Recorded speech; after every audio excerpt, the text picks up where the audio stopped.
प्यारे दोस्तों, मैं R.Bhushan, a friend, motivator and guide to IAS aspirant, international motivational speaker, leadership trainer, CEO, coach, political strategist and policy advisor. Welcome to ASG Ias. ASG Ias believe in quality, commitment and success. We are discussing about the 1998 Mains General Studies paper. The question is, the past 50 years of development in India. The past 50 years of development in India were characterized by planning, but the next 50 years of development would be led by the market. Comment. The past 50 years of development in India were characterized by planning, but the next 50 years of development would be led by the market. Comment.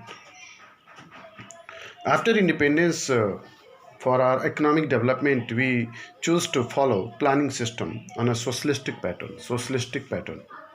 Our constitution provides for the socialistic pattern of governance, which means no concentration of wealth, ensuring equal distribution of wealth and resources.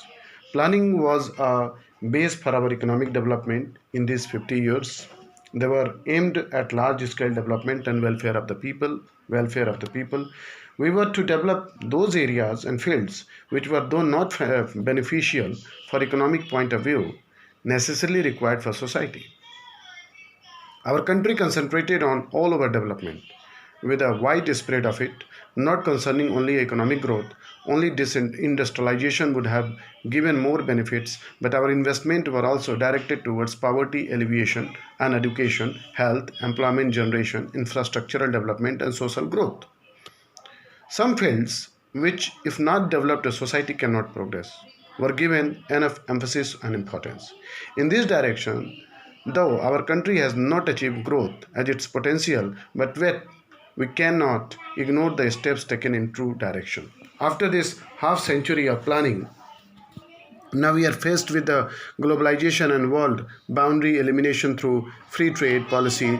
We are to some extent required to open our economy for its world level growth. Some economists believe that markets should be open for its growth. Our markets can be opened. Economic can be driven by market force. It may lead, as in other countries, towards massive growth in the short time. But yet in the country like India, our wide social goals cannot be achieved through a market-drawn economy. We must plan for our social objective as a socialistic country. Of course, we didn't mean to make the whole country in the hands of the state, but only directed by the state. We must direct the industrialization and growth in the direction which spreads benefit to all the classes and not only to rich and higher classes, making gap more and more wider. Though liberalization is necessary of time, but modern planning in certain sphere, making the economy free to market forces, is also inevitable for India. We need to change direction of planning so that to allow market forces capitalist powers and at the same time our objective to sustain in parallel manner, but we cannot make it to driven by the market uncontrolled.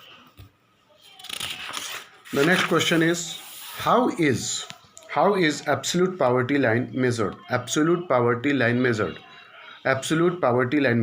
What are the important measures taken by the government to eradicate rural poverty in India?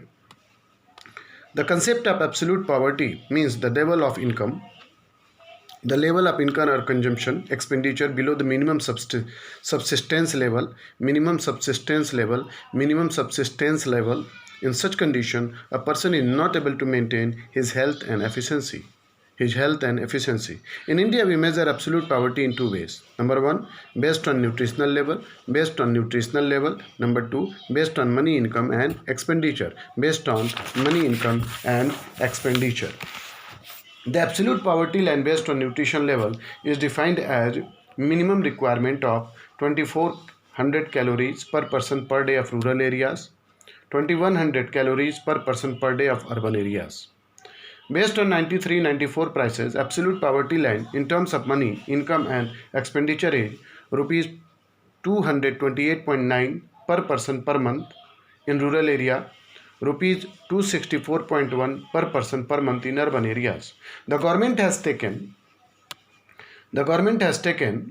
Measure to eradicate rural poverty through various schemes, program and policies as following. Number 1, IRDP, the Integrated Rural Development Program. The Integrated Rural Development Program. This program was launched on 2nd October 1980. The main objective was to make the rural poor families economically dependent and to help them cross poverty line. 2. DWCRA, Development of Women and Children in Rural Areas. This scheme was started in September 1982 with the objective of providing proper self-employment opportunity to the women of rural areas below poverty line to improve their social and economic standard. TRYSEM, TRYSEM, Training to Rural Youth for Self-Employment. This program, as an integral part of IDRP, was started by the Center on the 15th August 1979 to make rural youth self-employed through imparting technical assistance and business enterprise and thus to raise the above poverty line. SITARA, SITARA, supply of improved tools and kits to rural artisan. Supply of improved tools and kits to rural artisan. This program was sponsored by a center, was aimed to make the rural artisan technically capable of improving the quality of their products. RLEGP, the Rural Landless Employment Guarantee Scheme.